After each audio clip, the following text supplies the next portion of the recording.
میکنی؟ من در تلویزیون کار میزنم.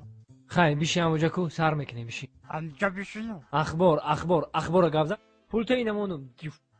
السلام علیکم تماشاگران عزتمند. این یک برنامه تلویزیونی اخبار است از فیلم در استودیو با شما مستر کلی.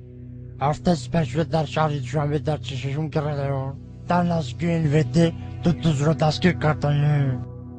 صدراعظم نجمی و بهرام غفوری ساعت 12 شب به نیت غارتگری از خانه بیرون شده و خانه عبیدالله سعدالله حمله کردند.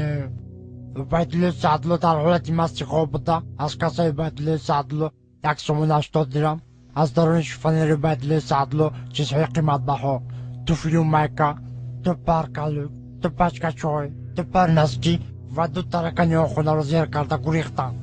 از این کارها سردار گروه میلیسیا حسن چیلا خبر شده با کارگردان کرمسه جمهوری تاجیکستان خبر داده. کارگردان کرمسه جمهوری تاجیکستان دولتمند خال کرکیبک برده قاسم از این کارها خبر شده. هر دین غارتگرها را دستگیر کرده و درون کاخ برباد بردن.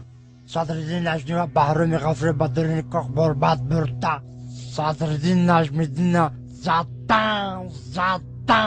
زدن تا با قدم خدا و اسم میکنی. ای رو تسیا کدامی ژورنالیست دروغ میگه؟ تو در تلویزیون گپ زده استی تو رو تمام جهان تماشا میکنه. تو دروغ میگی؟ تو رو خلق بدونه چیکار میکنه؟ سنگ شپت میکنه.